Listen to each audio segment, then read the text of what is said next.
I'm Alec Lace. Welcome to First Class Fatherhood.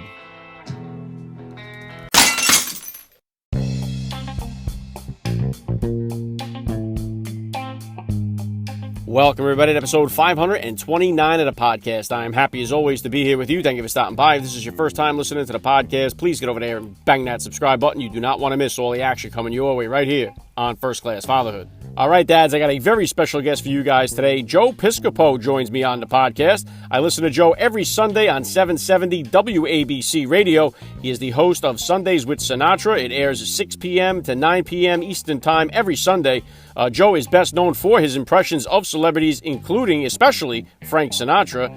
Joe was a regular cast member on Saturday Night Live back in the 80s. If you dads out there are fans of Frank Sinatra and that type of music, I really encourage you to listen to or go visit WABCRadio.com and check out Sundays with Sinatra. Joe shares some incredible stories about Old Blue Eyes. He plays some behind-the-scenes audio of Frank Sinatra from the recording studio to nightclubs and so much more. It's all done with respect and class, as Joe has the blessing from the Sinatra family.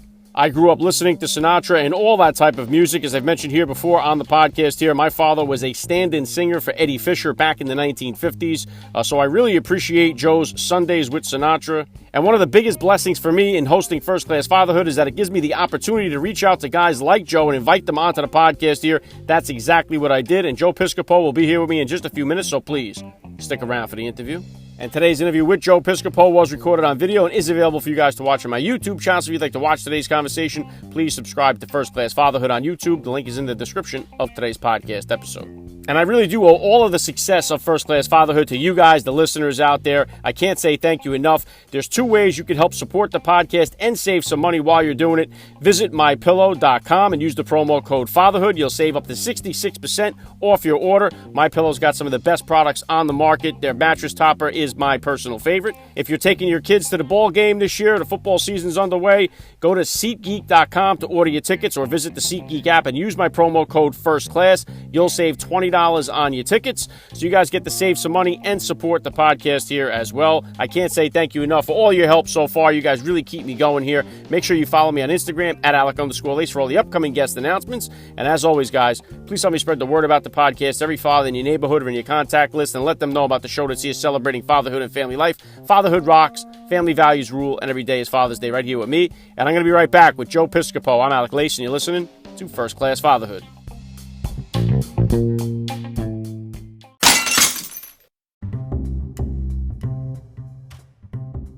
What's doing, dads? I've got two ways for you guys to save money and support First Class Fatherhood. First up, the NFL season is back and the stands are packed once again with fans the way it's supposed to be. If you plan on taking your kids, going with your family, or going with the guys to the game, save $20 on your tickets by going to SeatGeek.com or using the SeatGeek app and use my promo code FIRSTCLASS. That's one word, FIRSTCLASS, and you get to save $20 off your tickets. Okay, and secondly, you got to go to mypillow.com and save up to 66% off using my promo code FATHERHOOD. mypillow.com, use the promo code FATHERHOOD. I'll tell you right now, their pillows are great, but their mattress toppers, their towels, their bathrobes are next level. You got to check them out. mypillow.com, use the promo code FATHERHOOD, and you're going to save up to 66% off your order. All right, you got that, guys? SeatGeek, save $20 on your tickets, promo code over there, First Class. MyPillow, promo code over there, Fatherhood. All right, two ways for you guys to save money and support First Class Fatherhood. Joining me now, First Class Father, Joe Piscopo. Welcome to First Class Fatherhood. Alec, I love that you're doing this, man. I love that you're doing this and you're acknowledging dads. God bless you. Look at me. I'm in a suit and tie. We're doing a news hit or I'm doing the radio show. But I got my buddy helping with the driveway, which got washed out. And if you can come over, Alec, I'd appreciate it because I need some help in the driveway. You don't mind. I know you're a tough guy, man. So we're doing the driveway. I'm getting the flowers in. People think it's easy. Like Rodney used to say, it ain't easy. I'll tell you, it's not easy. I'll tell you, they. Well, listen, you're in dad mode. You're in dad gear here. So let's start it right like this. How many kids do you have? How old are they? Well, and I always say as the joke in New Jersey, I have a child at every exit. You know that, Alex. So I have 5 children and the blessings of my life, man. And it's like, the marriage is not so much, but I always thank the mothers of the children because they blessed me with I go like this. My people, we go like this. I would make the sign of the cross. Best kids in the world. So I've got them from all the way, older, probably your age or so. My big son, Joey, who's just a great kid. God bless him. And then I've got 22, I've got a 16-year-old about to turn 17-year-old. Michael just turned 19. My Stevie Ray Vaughan son who plays the guitar better than I ever could, And then I have a 10-year-old. I know. The question is, Alec, my friend, am I done? And I don't know. You know what I'm saying? I'm just saying. I could have 10 kids, Yeah, listen, I'm right there with you. And listen, you said there too, I don't do a marriage show specifically on that. This is just focused on fatherhood here. I got 4 kids myself. I have 3 boys and then got the girl on the 4th try. Otherwise, we'd have 5 by now and be catching up to you here. But we got her on the 4th try, and that was the end of that show. Well, the girls are the best. I have 3 daughters, and I got to tell you something else. And you don't understand women, really, I think, till you have daughters. And there's so much the intuitive nature of women, I find out. I know from my mother, of course, but when they walk into a room, this is what I like about my daughters. They can ascertain a room in a second. They'll see who's who, what's what. They'll get the vibe of the room. Guys, and we're like, hey, what's going on? Hey, how are you? We have no idea what's going on. So, it's such a. I tell you, the main thrust of my life. I'm working a lot. We do by the grace of God. I work all the time, and I enjoy it. But they say, Joe, what do you do for fun? And as a dad, you know it. And I watch the site here, and I love what you're doing with it. And that's why I appreciate you taking the time to even chat with me, man. Because that is, I always say, I'm a dad savant.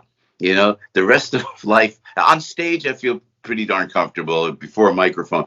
But with the dad, there's like an instinct, It's and that my main thing is safety for the kids. Are they eating right? And always just so caring about my children. So this is great that you're doing it because, Dad, I don't have to tell you, Dads, we're always like Jerry Seinfeld said it best. We're like the helium balloon that is kind of almost out of helium, and we're just hanging around in the background. Oh, yeah. But a joy it is, my friend. So congratulations on the great work you're doing here. Thank you, Joe. I appreciate that. Now, take me back to the beginning of your fatherhood journey here then. About how old were you, approximately how old were you when you first became a dad, and how did becoming a father kind of change or shift your perspective on life? Yeah, I was 27, and then, I was with Joey's mom for a while, and then I remember distinctly, 27, I'm in the comedy clubs, right? And having a child and at the comedy clubs, that was such an anomaly to everybody. No one could believe it. I was the only guy with a kid, It was and Larry David was there. Larry couldn't even think about children, and Jerry Seinfeld was around, and all these greats were around, but we were all starting out back then. And then Joey was born, and I remember distinctly that animal instinct you have when you look at your child for the first time, your first child for the first time. And there's something you can't describe unless you're there. And I remember the baby was born. It was Englewood Hospital in Jersey, And then I remember Nancy, his mom, was crying. And then I started to cry. And then they let me hold the baby. And I looked at Joe. I said, wow, man. It was just an overwhelming, comforting feeling, but almost an animal instinct of protection for that child. I've never experienced it. Now, again, I'm out of the comedy clubs. And Ed, from then on, it was such a joy. And he was like with me everywhere. I used to bring him to say good nights on Saturday Night Live, which was probably against some kind of child labor law or something, because it was 1:00 in the morning. But I put Joey up. He would stay there. My kid would hang out with like Eddie Murphy. Because Eddie was around all the time. Stevie Wonder was right down the street in Alpine, where we used to live in Bergen County in Jersey. And then he'd go Saturday Night Live. He saw all the stars of Saturday Night Live. And then I see him now. I see the reruns. I see Joey as a little kid. So that was the impetus there. I was about 27. Then I just, kept having children after that, man. Yeah, incredible, Joe. And listen, what would you consider to be the top values that you had always wanted to instill in all your kids? It gives you a purpose of life. And that's having a child gives you a purpose of life. And that's what I want to teach my kids, how grateful we should be just to be here. I'm not to drive it home, but I'm a religious guy. So I just say, you have to be thankful to God for being here and just appreciate that. And that's why, even in politics, where we're doing a lot of politics now, I don't care who you vote for. I don't care who you are. I always tell my kids this because they get political and then they're told in school what things are. And so I got to even everything out, with my children, just to be grateful here and to be respectful. So it's mostly gratitude, humility, and respect. That's what I live by. And I just hope, listen, by the grace of God only, the kids are following that credo, Alec. Yeah, very well said. Yeah, I'm a faith-based guy myself. My favorite part of the day is 6 o'clock. We eat dinner, the six of us religiously. We pray together, and it's the best time of my day. So I'm with you there. And listen, as far as the politics, I try to bring guys on from the left, from the right, and it's just fatherhood is something that unites us. So I think we can find some unity in fatherhood because we are all connected through that. We all share a similar experience no matter what side of the street we're coming from. So that's why I keep the focus on fatherhood and family life here. And how about as far as discipline goes here, Joe? What kind of disciplinarian have you been as a dad, and is that different than the discipline style you grew up with? It's a great question. I'm the worst disciplinarian. I just don't. I will talk. I don't yell. I know everything. My father was to this day still my hero, and behind me I have pictures of my grandfather and my pop. And they came over from Italy. My father was born here, but he was, I don't know how. The amazing was, first of all, my father he couldn't speak English when he went to school. They made fun of him, but he went on to skip grades. He became a lawyer to represent the non-English speaking blue collars that my grandfather was, that his father was. He was my hero, my father. He told me how great America is. He told me how you got to work, and he never pressured me out on anything. He was a lawyer, and he'd go to law school. I'm the least thing from an academic in the world. I can't imagine going to law school. I barely got out of college, man. And Pop was there, and he is my number one hero. He's my number one hero, and that's my my driving force right there. But discipline, he was, and I know, I don't know, you're a lot younger than I am, man. But in my day, they could drive, and there was a comedian that used to do this bit, and I wish I could remember his name because I always give credit where it's due.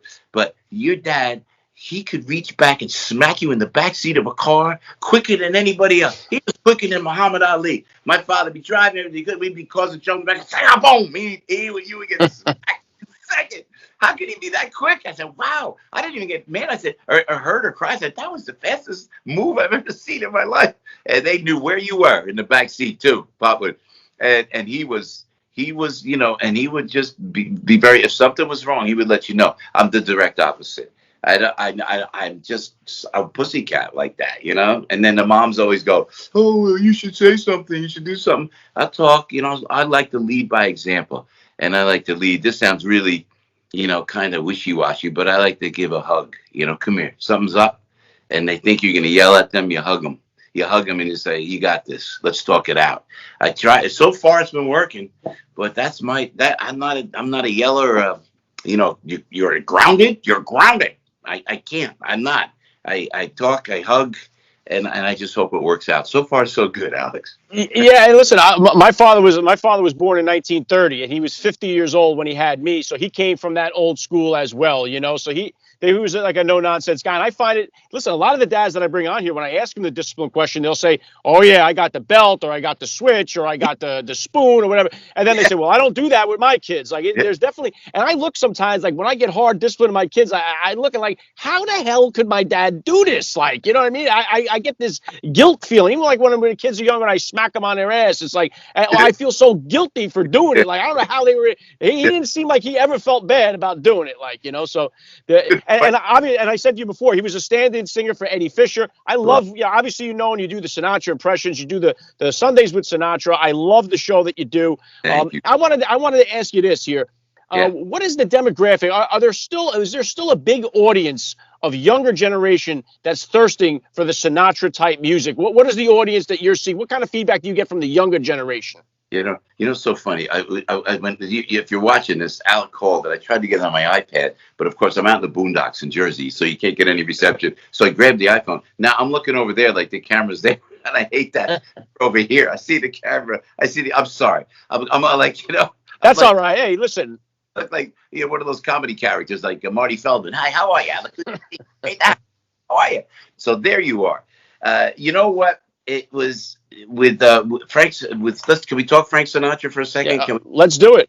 because he was a hero as well to me, because my father told me, he goes, if you're going to go into entertainment, and I said, I'd like to do that, Dad. I'd like to be like a comic or something. And he goes, or an entertainer. I just want to be like an entertainer. So he goes, well, look at Frank Sinatra. He was the greatest in the world. He was Italian. He was from North Jersey, and his family came from Italy. And he really reached the height of everything in entertainment. There's your role model. So I start to kind of understand and absorb Frank Sinatra. But then when I went to do him in the comedy clubs, I did him with respect, but I did him in the comedy clubs. Then they asked me to do him on Saturday Night Live, and I didn't want to do it out of respect for my father and for Frank Sinatra, because they're the same age. They were a year apart. Same mentality, same movements. And when people go, oh yeah, you love Frank Sinatra, more than you know, I have respect and love for Frank Sinatra. But it's all about my dad, man. It's about my father. So I go out there, and when we go out and we do the impression, for example, it's all out of respect. And then I finally had to give in, because I'm a good soldier, on Saturday Night Live. And they said, you're going to do it. And I said, only if I could write the sketch, and it has to be respectful. And I wrote a letter to Frank Sinatra. This is done with respect. You're a hero of mine. You're my father's hero. And we do this with love and respect. And Mr. Sinatra was so nice to me when I got to meet him, when I got to meet Frank Sinatra, and the joke is, and it was so true, because I met Dick Cavett, the talk show host, introduced us at a Friars Club or something. They said, hey, Joe Piscopo, Frank Sinatra. And I froze, man. I was in such awe of the whole Sinatra. Your father would appreciate that. It's just the whole tenor, the whole reputation of this great man and all that he stood for, Frank Sinatra. And I froze. And he said to me, he put his hand out, Frank Sinatra did. He goes, hey, Joe, baby, how are you? Like that. And he put that North Jersey Hoboken accent. Joe, hey, Joe, baby, how are you, man? Like that. And I go, hey, can I call you Frank? And he went, no. Like, and it was in front of like a couple thousand people where he did that. And I'll tell you what, he used to call me the vice chairman of the board. So I appreciate you listening to the show on Sunday nights on WABC Radio in New York. As you watch around the country, WABCradio.com. And we celebrate 3 hours of who we call affectionately, because he's like the captain of a ship. We call Mr. Sinatra the old man, but with respect. So we celebrate the old man this week. I don't know when you're going to play this, but we're going to celebrate Hispanic Heritage Month, and going to play Antonio Carlos Jobim with Mr. Sinatra. So it's just, I just fell into it, but it's all about my dad, all about fatherhood. That's what it's all about. My father he used to discipline us, but if I may, he was always there. We were in Bloomfield, New Jersey, Alex, and I went to Brookdale Elementary School, and I was on the baseball team, and my father was working all the time in Passaic as a lawyer, representing, the workers, and having to be in court.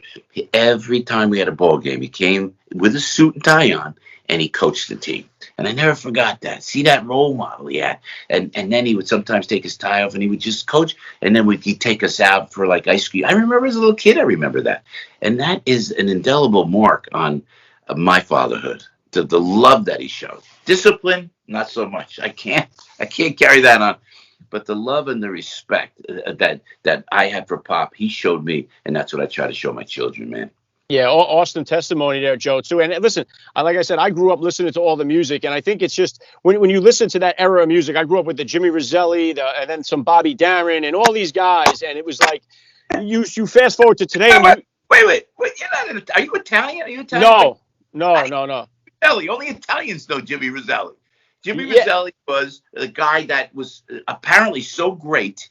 And he performed for all the wise guys, apparently. I'm just saying, this rumor has it, but he's like so kind of an esoteric name. But I talked to him once, but apparently he was great. But something happened between he and Mr. Sinatra. Did your dad tell you there was a falling out between the two of them, Yeah.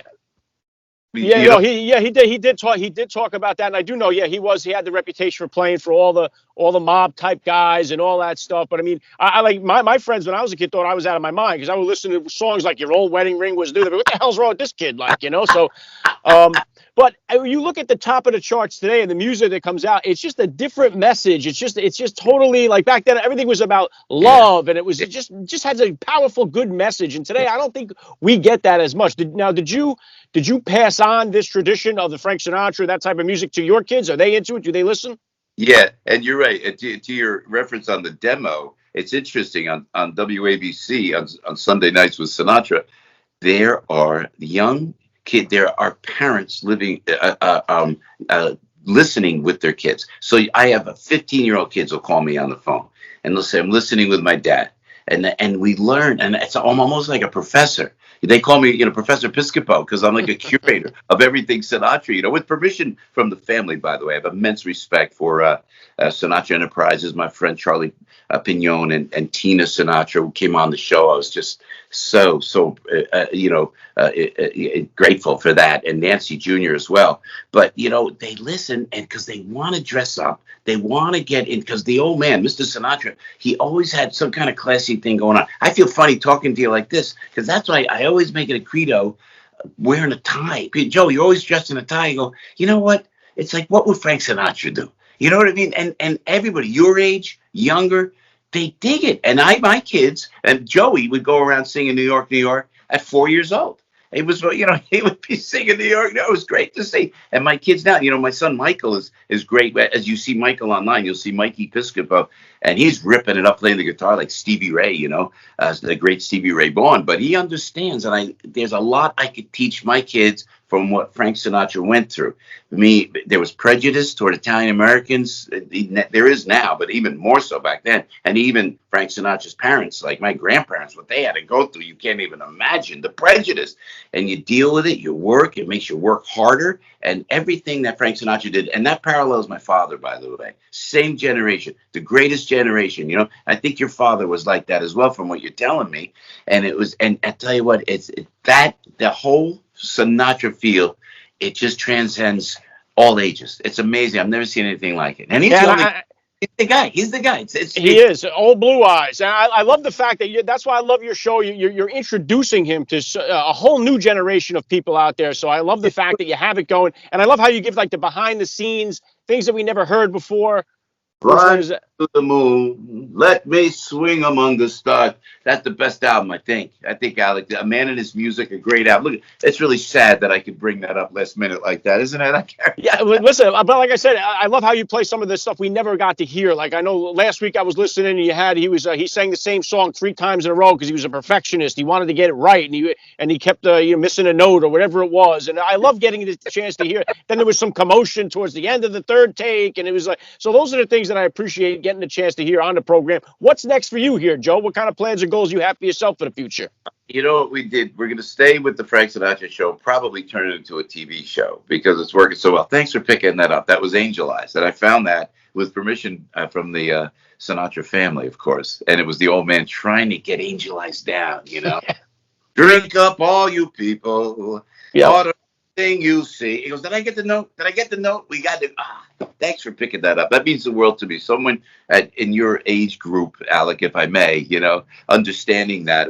So we're going to probably turn that into a TV show. We're on the road all the time. You can go to joepiscopo.us or joepiscopo.org and you'll see where we are. We'd love to see you. I'm playing down at the ocean, Atlantic City, we're at Lorenzo's on Staten Island. I love playing clubs. We're doing theaters, the Suffolk Theater. We're out in November in Long Island. And we just got back from Oshkosh, Wisconsin, because I only play the hot spots, my friend. So I said, they go, you want to go to the Oshkosh Jazz Festival with Joey DiFrancesco? Joey's like a jazz legend. And my friends Dave Damiani and Haley Reinhardt, Eugene Landau Murphy, Sal Valentinetti, and these cats that won all those shows, on TV. And we go out and we perform around the country live with the big band, with the big band. So I'm out there. I'm working New York. It's nonstop.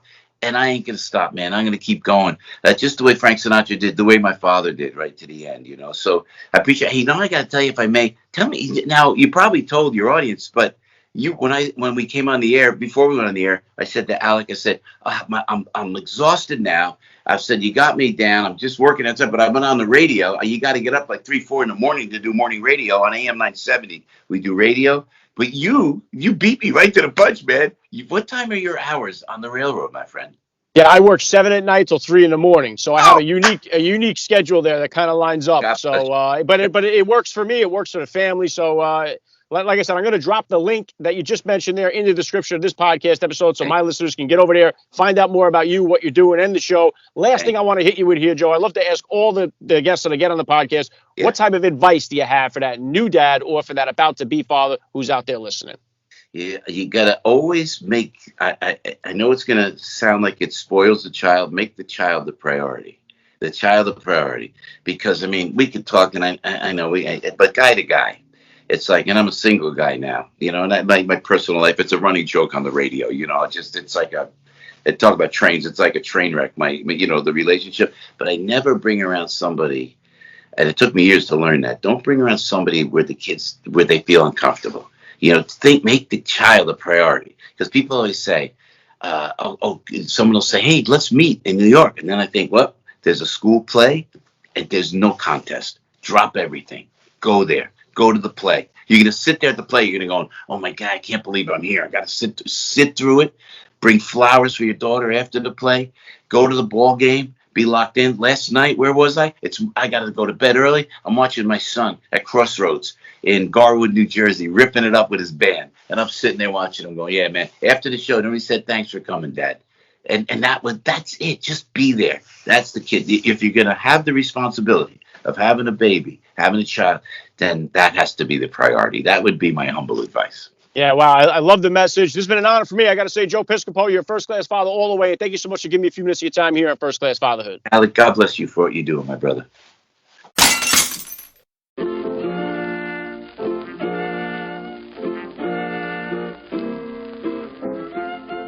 Back to wrap things up here on First Class Fatherhood. I got to give a special thank you once again to Joe Piscopo for giving me a few minutes of his time here. That was so cool. Please hit me up on Twitter, guys, or drop me that DM on Instagram. Let me know what you thought about today's episode. I always love to read your feedback. Check out Sundays with Sinatra. The link is in the description of this podcast episode. If you guys are a fan of Frank Sinatra or that type of music, you will love the show that Joe does there on Sundays. I can't say thank you guys enough for listening. If you're looking to save money and help support the podcast, visit mypillow.com and use the promo code FATHERHOOD at the checkout. You will save up to 66% off on your order. If you're buying any tickets for any Broadway shows or football games, baseball games, whatever it may be, do so on SeatGeek.com or use the SeatGeek app and use the promo code FIRSTCLASS and you will save $20 on your tickets. All right, that's all I got for you guys today. I'm Alec Lace. Thank you for listening to First Class Fatherhood. And please remember, guys, we are not babysitters. We are fathers. And we're not just fathers. We are first-class fathers.